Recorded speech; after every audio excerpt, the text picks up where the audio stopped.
Students, I'm super excited. I have a special guest today. This is Dr. Ojha coming all the way from New York, and we can't wait to talk about everything in the world of science, astronomy, and you name it. So, Dr. O, thank you so much for giving us the time today. We really appreciate it. Thanks for having me. I'm excited. I am too. I kind of stalked you on LinkedIn after we saw a Mars rover documentary, and my students, we were really getting into it. And I was like, what if we looked up this guy and maybe I could connect with them? Who knows, you know? And they were kind of shocked at how the world just kind of opens up through things like LinkedIn and that. So again, thanks for not ignoring me. I really appreciate that. Yeah, I'm very excited. Yeah, very excited to talk to students virtually. Yeah. Yeah, of course, of course. All right, so number one, Dr. Ojha, we just love to know, like, officially, what is your current like career or job? And through that, we were just curious, like, what does a day in the life look like in that career or job for you? Yeah, so currently I am a professor at Rutgers. So I'm an assistant professor at Rutgers. I have been, so Rutgers is in New Jersey. I live in New York. And so basically, I teach college students sometimes. In my class right now, there are about 80 students taking kind of very like intro level class about what planets are, what moons are, not only talking about the planets and the moons of our solar system, but also planets of other system, right? So part of my job is teaching at Rutgers to undergraduates, and also I have a couple of PhD students, so students who are trying to get their doctorate. And then so that's the teaching part, but that's about, I would say maybe 20% of my day-to-day life, but most of my time is devoted to doing research. And so there are various different things that I am interested in. And almost 80% of the time, I'm either writing equations on my piece of paper, or I'm working in front of my computer. I have these like 5 different screens here that you guys cannot see.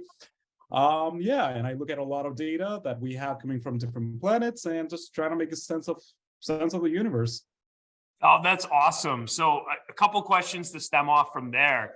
For your specific research, is there a general big question you're trying to ask, or are there a bunch of little ones you're interested in? Just curious on what specific area that excites you.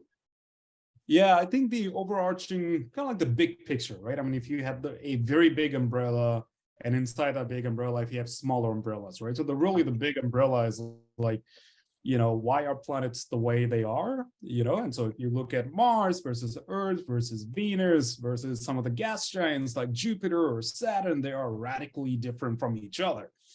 And so life evolves, and we can see that on Earth, right? And so similarly, as life evolves, planets also evolve.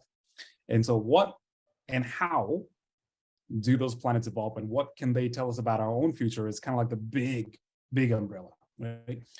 Now, inside that big umbrella, there are smaller umbrellas, like, is there water on Mars? Or, are there other planets in other systems that may have water that could be habitable, right? Or smaller umbrellas like, is Earth the only place where we have earthquakes? Are there other places where there might be moonquakes or Mars quakes or Venus quakes? So there's a lot of different stuff, but, trying to really understand why planets are so different and similar in some ways. Yeah, no, fascinating. So when you are looking at your screens and equations in that, what kind of math are we talking? Are we talking algebra? Is this calculus? Is this a lot of geometry and angles, or is it a huge mix of a variety? Just curious, because I'm pretty ignorant to the whole industry. So any info on that? Yeah, I think like, a lot of people say, when am I ever going to use geometry or algebra, right? I can tell you that we use geometry and algebra a lot all the time. But on top of algebra and geometry or trigonometry, we use a lot of higher level mathematics like calculus, for example. And even when you take calc, for example, right? Some of the students might be taking calculus right now or in a couple of years. There's multiple levels of calculus, and you can get all the way to differential equations and, linear algebra. So yeah, depending on the problem that we are trying to solve, we could be using simple as, y equals mx plus b, simple linear equation that some of the students may be familiar with. or you could be using really complicated equations that takes hours to solve sometimes. I love it. Well, thank you for that insight. As far as you looking for these answers and doing research, is this something that's more solitary, like you working by yourself, or do you tend to work with the team? What's the dynamic with that in your research? So in my research, I'm pretty, I guess, isolated in the sense that, I do work with a lot of people, but it's not like I see them day to day, right? I mean, they're scattered all around the world. I have, colleagues and friends who work, we work together, but they might be in Arizona, they might be in Louisiana, they might be in France. Some of my friends are in Germany, so we're all over. We work together, but we're in very different places. Yeah, very cool. And I think you guys probably being used to that, the whole thing with COVID and virtual probably wasn't that big of a scare because you were so used to collaborating far away from each other already. Is that safe to say? In a way, yeah, in a Uh, way, but I live in New York, but and seeing the entire city, right? I mean, the liveliest, the busiest city right. basically shut down was very different. But on a day-to-day like work, yeah, I would say we're used to that. Yeah. Awesome. Well, thank you for the insight with that. One last question about research, and then I'd love to get into just from high school. How did you end up to this great role that's I find fascinating in that? But from the one last question I guess I had was, if you get your data in that, forgive me. Now, again, from an outsider that doesn't know much, I think a lot of people turn to like NASA and government owned telescopes in that. Is that where a lot of your official outer space data comes from? Is that something that you can get yourself through your university? Just curious where this data naturally comes from for you to work with. Yeah, so again, like depends on the kind of like the work that you're trying to do, right? And so a lot of our data does come from NASA. And so, for example, every Mars rover that you may have heard of, or every Mars satellite, that you may be talking about, those were funded by taxpayers' money, right? And so those were launched by NASA, they were controlled by NASA and everything, but because they're tax paid, because they were funded by taxpayers, every single byte of data that we collect from Mars has to be released to the public. So Oh, everyone, right? Not just Americans, from not just North Americans, everyone in the world has access to every single byte of data we have ever collected from outer space. oh, that's And super so, cool. yeah, so it's for, it's not like I have like, this great contact at NASA or anything. Basically, anyone can utilize data, right? And I actually have a lot of high school students right now working with me, analyzing those data, right? And so it's a little bit of a tricky thing about it. Okay, how do I access the data? But once you get over that, it's free, it's available to everyone. And on top of NASA, there's data that we have from just looking at rocks here on Earth. Right? Geology is a great tool, and understanding our own backyard helps us understand other planets like Venus or Mars or Mercury. So there's geological data from our own backyard, and then there's the telescopic data, right? Without having to do much with NASA. I mean, you can even students, for example, some of the students might have telescopes in their house, and they can use that telescope to collect their own data. So there's multiple ways of having that data. Oh, awesome. I love that. Thank you. Thank you for letting me in on that. I appreciate that. That's good to know. And it makes sense. If the public pays for it, it's now public knowledge and data. That's makes total sense. All right. So to kind of go back on memory lane a little bit, you were in high school. What was the journey to getting to where you are now? Was it something you always knew, or was it just it kind of naturally happened? And just curious, we love to walk in other people's shoes to see how they came to the place where they find themselves fulfilled with their current position. Yeah, I think I was obsessed with the idea of time travel Yeah. growing up, like seventh, eighth grade. And so there were two things that I really wanted to do in my life. One was invent time machine, time travel, and second was play in a band. And I was doing both at the same time. I mean, I was playing in a band at around this time when I was reading great books like The Brief History of Time, amazing book. If any of the students are interested in physics or universe or black holes or wormholes, The Brief History of Time by Stephen Hawking is a great book. So And so I was reading that book, yeah, and I graduated high school, and I thought I was not going to go to college. I was playing with a band, and I was very happy with that. I wanted to be a rock and roller, yeah, but we were not very good, right? So I was very poor because I was playing in a band that was not very good. So I decided to go to school, and so I went to college and I studied physics for a little while.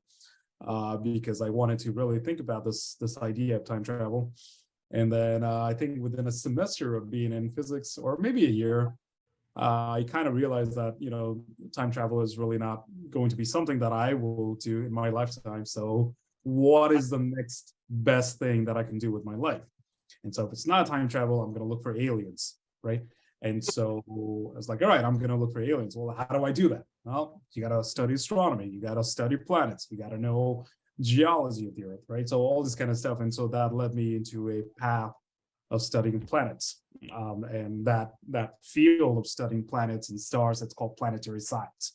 So you're studying different planets. And so that's how that's kind of like the memory lane that led me towards planetary science. And here I am 17 years later. Yeah. Wow, that's awesome. I too am a musician that was never involved with very well-known bands, and I too had to admit that I was never going to be a professional rock star. So You can dream. Yeah. yeah, tough pill to swallow, but I do say, and maybe you would agree, maybe not, the world of music and playing, that creativity, I think, is a transferable skill into problem solving and, I don't know, thoughts in that in any type of area or work. So I think music's a beautiful thing, even if it's not a full-time job, Oh, absolutely. Especially if you make your own music, right? I mean, there's some who like to cover songs from other people, and there are people who actually write their own songs. And in science, essentially, that's what you do. You have to be creative and ask a question that no one has asked before. That's very much like writing a song that no one has written before, right? And so there's a lot of good parallels between how we go on about music, right? There's rhythm, there's structure, there's formulas, right? And in science, a lot of those same terms and skills are transferable. So yeah, there's beautiful harmony between the two. I love it. Well said. Well said. Well, we want to respect your time, but I did have one final question. Our high schoolers are going to be listening to this and curious, are there any skills that you found that could be soft skills, the hard skills they call them, that you found have benefited you or others in your path to where you are now? Is there anything that stands out, everyday skills in school, that just you feel like, you know what, this actually was a really good benefit for me and you might benefit from it too? Yeah, I think taking any sort of class that, kind of improves your creative thinking, because I think, creativity, no matter what line of work you're in, is extremely important. I mean, the most influential people, right? I mean, regardless of whether it's science or, computation or, social media or whatever, I mean, creativity is one of the most important thing. And so, taking arts classes, music classes, I think those things are really important. Now, if there are students that are like really, really like gung-ho about it, all right, I'm gonna go in this field. But I think computation, right, knowing how to code, I think the future is mostly coding, right? A lot of jobs are going to have a coding aspect, and so knowing how to code from an early age gives you a way better edge over other applicants. So I would say take classes that sort of improves your creative thinking, but also classes that may improve your coding skills, because I think that's going to be important in the future. Thank you for that insight. Well said. And yeah, I better get on coding because I might become a dinosaur. I still got plenty of time left in my field. I'm only almost 40, so I better get on that, man. I'm going to be obsolete soon. Yeah, All it's right. not practical, but if you're serious about going into science or engineering or any of these fields, then that's something that you might want to have. No, absolutely. No, thank you for that. Well, Dr. Ojha, we can't thank you enough. You let us in a little bit into your daily life in that, and your story, love it, inspiring as well. So on so many different levels and so many different avenues, I think you're really connecting with our students, and we can't thank you enough for the opportunity to simply do that. So with that being said, we just want to officially thank you for your time. Yeah, thank you so much. It was great.